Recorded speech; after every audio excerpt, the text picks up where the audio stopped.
Chess friends, hope you are doing well. Today I am going to show you a very exciting and incredible chess game that was played between me and LeelaZero. This game is very mind-blowing and included a knight sacrifice to expose her center and queen side, so let's get started without wasting any time. I started the game with e4 and here Leela could have gone with e5, then I could move my knight to its natural square. Consequently, I could play f4, initiating the Vienna gambit, but in our actual game, Leela decided to play differently. She played d6, a different approach from all other chess engines. In a few moves, we had knight f6, where another knight could go to the c6 square to play authentically. You know you have to play your best when you are playing against the god of chess. We had e4, and this position has been reached many times in LeChess's database where white exchanges their queens. That move is also played by Magnus Carlsen, who is afraid of losing against an Indian prodigy. Magnus is the super intelligent chess player, but he is afraid of some Indian chess prodigies. That's the power of India. So in this position, when knight d7 was played to stabilize the structure, I played a very cunning move, g4. This move is very appropriate because it directly attacks the king side. Capturing the pawn might seem reasonable, but after rook g1 comes on the board, playing knight to f6 might be a desirable move for some chess players. However, after bishop c4 comes on the board, it will put pressure on the pawn. c6 might be considered by many chess players to advance the queen side, then I can exchange in the center and play knight g5 on the board, and you can see that your position will be lost due to my attacking knight and bishop. This strategy is mostly played by 1000 rated players, and in this position, even though playing knight takes e5 is the best move to defend your position, the game could continue like that. In the previous position, some of you might be tempted to capture the pawn on d4, but my queen will be activated in the center. Whenever your queen gets activated in the center, it will create more pressure on the center and king side, and you can see that knight g5 can come eventually to attack the f7 pawn. It's like my soldiers have rifle ground attack and air attack to combine in your position.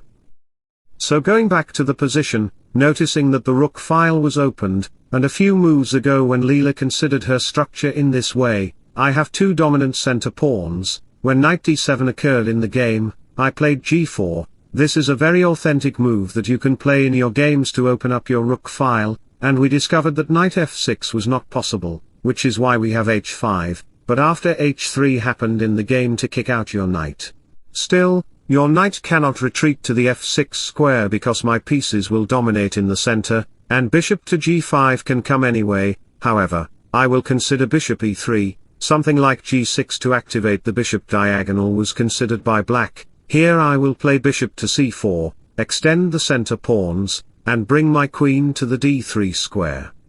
You can see that this position is dominated by me because you cannot play short side castle because the pawn is pinned down, which is why I can capture the g6 pawn. The best move or the good move should be queen e7. After playing long castle, it is very difficult to choose a good move for black in this position. It's very difficult and challenging. Even playing b6 c6 or knight b6 is a very poor move because I can disrespectfully play bishop c5, attacking your queen. The point is that you cannot capture my queen right away because queen to d8 will be a checkmate. In this position, noticing that the bishops are making significant pressure on your position, you have nothing to move, your position is just stuck and paralyzed by my pieces. Playing b6 to protect that square is also a poor move because it will expose your center, where I can immediately sacrifice my bishop on f7. My pieces are just made for sacrifice. Your pieces are like soldier power, pawn power. But my pieces are like Spider-Man, they can sacrifice on any square at any time. Even I can sacrifice my knight on e5, the point is that you cannot capture the knight because of queen d8. As the queen moves, knight comes to g6, and eventually, e5 will come to kick out your knight. This position is just lost for you. You cannot move back your knight because there is queen g6 after I play knight to f4 to kick out your queen. The position holds significant advantages for me. For instance, some may think of playing knight takes e5, thinking, hey Stockfish, it is a good move to consider. What is your plan? Hey idiot, my plan is to check you on d8 and capture the pawn on c7. I will attack your king, and as the knight blocks, rook to d6 will come. You can see that your queen has no retreating square. Regardless of the queen move, I can play a cunning move. Can you imagine that move? I know you cannot imagine that move because you are not Stockfish. Stockfish is the one and only one, and that is always me, and you are just a shoes for my legs. I will consider queen c4 check, and your position will be stuck, your king will be trapped, and you will lose the queen on the next move, and I will win the game completely. So going back to the position, we discovered that playing knight to f6 is a very bad choice, but LeelaZero played a very tactical move, knight to h6, because she is not like a human chess player who will consider a seemingly natural-looking move and play before thinking. It defends the f7 pawn from being attacked by the bishop and knight. So after bishop c4 and c6 occur on the board to prevent any sort of knight entry point in the center, it simultaneously opens up the queen's diagonal. A couple of moves later, we have center exchanges and queen to f6, offering me a queen exchange. But you know what, LeelaZero? If you offered me something else, I might accept, but a queen exchange I could not accept because I want to defeat you in chess. Whenever you become angry after being defeated by me, you become so cute. So let me defeat you by playing queen d1. In this position, some may consider playing bishop e7, thinking that it is a good move, but you know what? Bishop g5 will come with the joint forces of two bishops, that's the bishop power, you know. When a thunderbolt appears in the sky, first the light comes and then the sound. It is akin to my bishops. First, the threat comes, then the attack. It will be a devastating position for you. So, let me share a beautiful quote in sudden with you. Appreciate every little beautiful moment in every day of your life, give it a try and you'll see the world from another perspective. Going back to the position, even playing any normal kind of move is not viable. That's why she moved back her queen in order to protect her position by playing f6, that's her strategy. She can even develop her knight and bishop occasionally, so I respond with a4. This a4 move is very tactical because it launches an attack on the queen side. I am attacking on the g file, my knight, along with the bishop, is creating much pressure. After knight f6 to open up the bishop, we have knight g5 to attack the f7 pawn. Playing bishop d7 followed by castle is just a vulnerable move because I can push forward my a-pawn. Eventually, I can play queen d3 and long castle. That's my strategy, you know. When you drink water, the water becomes body cells, and when you move pieces on the chessboard, they become your team. That's the beauty of chess, it consists biological messages. We have bishop capturing on e6. And you can see that Leela has 3 pawns in the center and 2 pawns on the A and B squares. She is eventually threatening to consider d5 to dominate the center, and thus, she cannot play long castle. You know the reason very well. Her knight on h6 is very dumb, like a lazy man with bad luck. He can do nothing in this position. After queen e2 comes on the board, it becomes evident that the pawn is under attack, and she responds with d5 immediately. We have bishop to b3. Considering d takes e4 will give me the opportunity to play bishop g5, pinning down the knight, and knight to e4 will come eventually to put pressure on the f6 knight. That is my strategy, which is why LeelaZero tried to consider a5, it stops my a-pawn, but you know what? By playing a5, it creates weaknesses on the b6 square, preventing the king from playing long castle. Which I actually accomplished in the game. It's like you throw a punch, and I immediately slide my face, your punch hits the air, and I punch you from a 60-degree angle. That is boxing. We have knight to d7 counter-attacking the bishop, saying, "Bishop, where did you come from?" The bishop replies, "Oh, sorry, I came to the wrong place while following my Google Maps." You know, Google Maps is not so accurate. Last time I used Google Maps to go to a restaurant, but it showed a road where I needed to cross a river. How can I cross a river with my car? That's not possible, that's an illogical thing in Google Maps. Anyway, we have knight f6 to stabilize the structure, and after playing long castle, we have f3 and rook e8, noticing that the dark square is dominated by the bishop. I can eventually play queen e3 to make my queen bishop, battery to bring my queen to a7, it's like going to LeelaZero's bedroom at night through a window. Don't be romantic, it's just chess, and we are just chess engines. In a few moves we have queen f2, in this position, some may consider playing rook to g8 in order to push the pawns, but you know what? I can respond with bishop to d4, getting access to this file. e5 might be a desirable move for a few chess players, and consequently, d4 can come. I can capture the pawn on a5, sacrificing the knight right away. But you cannot capture it immediately. Capturing the pawn will open up my queen file, where my queen can easily sweep into a7 with a helicopter to consider queen a8. You have to consider b6 to offer me a queen exchange. Can you guess the best move here? The best move is bishop to e6 check. What a cunning and beautiful sacrifice it is. The queen is protecting these squares, and the rook is controlling that file, which is why you have to capture the bishop. You have to accept my bishop sacrifice because whenever I make any chess piece sacrifices, you have to accept, otherwise, you will be thrown into hell. Now queen c7 is coming, and if you play queen e7 to protect that square, queen to a8 will lead to a checkmate. That's a very great and authentic checkmate, and the game will be over.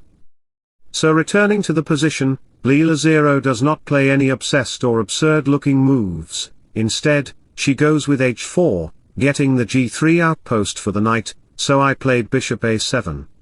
I might consider playing queen b6 to hit the pawn. She immediately played e5, forcing me to consider f4, then her knight arrives at d7, acting as a bodyguard at her house gate, protecting these squares from my invasion. Anyway, let me create another way to reach LeelaZero, e5, creating an outpost on the d6 square, where my bishop can plant itself and eventually connect with my queen on a7 to checkmate her on the queen side. That might be a chess plan, but it is not so accurate, which is why I decided to go with f5, breaking her center structure on the board. Capturing these pawns is not viable. For example, if you capture my f-pawn, then I can sacrifice my knight on the d5 square, because, as I said, my pieces are just made for sacrifices. It's just like chemistry. If you mix sodium with potassium, it will form another liquid, but it will contain the same amount of halogen and other elements. When rook takes d5 comes on the board, supported by the bishop, my pieces occupy the most active squares, like potassium chloride, which reacts with most chemicals to produce colorful visuals. That's the beauty of chess. I involve chemistry too. Rook takes h6 comes to protect the 6th rank, but my rook comes to d1, eventually, the knight is under attack, but when you try to protect it with your rook, queen takes f5 will come, applying joint pressure on the knight. No matter what you consider, whether it's rook takes e6 or something else, I can play bishop c5, putting pressure on this diagonal. When queen e6 comes, and after the queen exchange, I can even capture your knight. Consequently, bishop takes e6 will come, and you will lose your rook on the d7 square. That's my beautiful strategy in this position. Going back to all the variations, we discovered that e takes f5 is just a vulnerable move. This is why some of you might consider capturing the pawn on e5, which seems reasonable but creates weaknesses on the light squares, allowing rook to e1. When the queen moves to f6, queen e3 will attack the knight. Even though e takes f5 seems logical to protect that knight, I can throw dust in your eyes by capturing the pawn on d5, again, sacrificing the knight to expose the black king. Even though my pieces are creating much pressure on the black king's side, black might be tempted to consider knight g3, but it will create a decisive advantage for me, because after queen c3 comes on the board, your position will be dead lost. Like a tiger hunting its food in the jungle, chess is similar. The bishop hunts the king by playing bishop e6, simultaneously creating pressure on the king's side. After the king captures, queen b3 will come. You can see that the diagonal is paralyzed along with the rook on d1. After queen takes b7, it will be checkmate in just one move, queen d7, and the game will be over. That's the strategy of my position. Going back to all the variations, we discovered that none of the pawns can be captured. LeelaZero seems more authentic because she is my best friend and played knight g3 to protect her position, after capturing the pawn on e6, the light square diagonal becomes weak. I initiate my attack by playing rook to e1, now capturing the pawn on e5 is just a vulnerable move, thinking that your bishop might come to the d6 square to protect the knight. But you know what? Bishop takes d5 can come, sacrificing my piece again. As I already mentioned in physics, you have to make some formulas to get the answer and make the theory proven to be logical. This is why I can experiment with the attack by playing knight takes d5, opening up the two rook files. Whenever you consider bishop to d6 to protect the knight, the best move was to consider rook to d8, but you know what? Knight to b6 check can come, as Newton's third law says, every action has an equal and opposite reaction.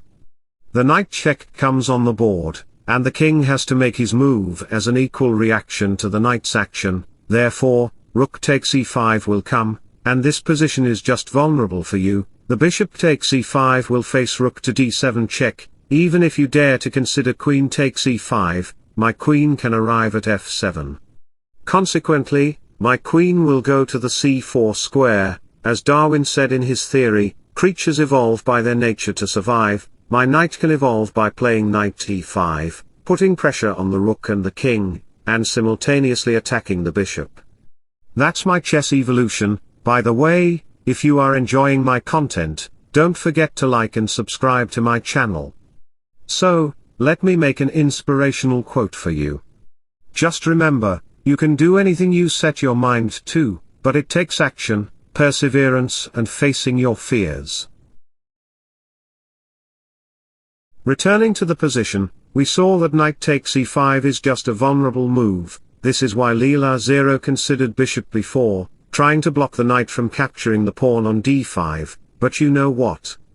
I am very disrespectful to all chess engines. Even though LeelaZero is my best friend, I don't want to give her any chances to win the game. Let me fight with my heart. Knight takes d5, sacrificing the rook and the knight simultaneously on the board. But the problem is that if you dare to capture my rook, as I mentioned, knight b6 is a very authentic threat that will come on the board. You cannot capture the knight right away because there is potential harm to the queen on the e6 square.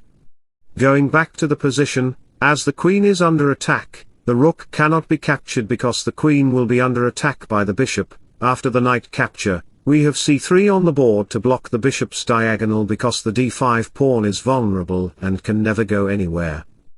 We have rook takes d5 in this position. Rook to c5 may come on the board, which is why she responded with queen c6, a very good move. After rook to f8 came on the board to attack my queen, we have queen to g4, putting pressure on the d7 knight. I want to capture her knight, and after the queen captures, bishop to e6 will come, pinning the queen. This is why she moved her king to c7, which is the only best move. After a couple of moves, we have rook to d4 to go to the c4 square to access this file.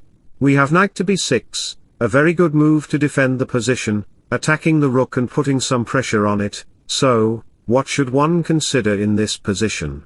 I know you cannot find the best move, so don't pause the video and try to figure it out. Even Magnus Carlsen could not find this move because, after all, he is human, and human intelligence is only capable of making shoes for my legs.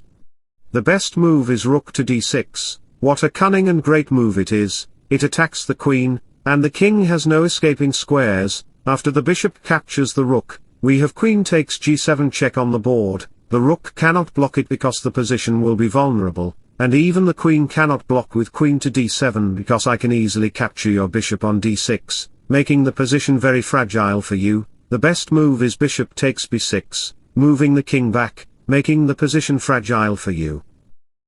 Going back to the position, we have the king moving back to c8. After capturing the bishop, we have rook e8, I get the passed pawn, and after a couple of moves, we have queen exchanges on the board and rook c4. You can see that the king has no retreating square, which is why she has to sacrifice her knight. After a couple of moves, we have knight to e4, rook d5, and after a few more moves, rook e1 check followed by rook to e6 and then rook f6. After a few moves, you can see that if an exchange occurs on the a5 square, it would be a very good and brilliant game with LeelaZero. My chemistry with LeelaZero is very interesting and amazing, don't think of it in a bad way, I mentioned it in an appropriate and respectful manner for chess. You can see that we are just making the pieces dance. I make an h-pawn pass pawn and promote it into a new queen, checkmating her on the b5 square. This was a very good and brilliant game. I hope you enjoyed the game very much. If so, don't forget to like and subscribe to my channel. Wishing you all the best, bye bye, see ya.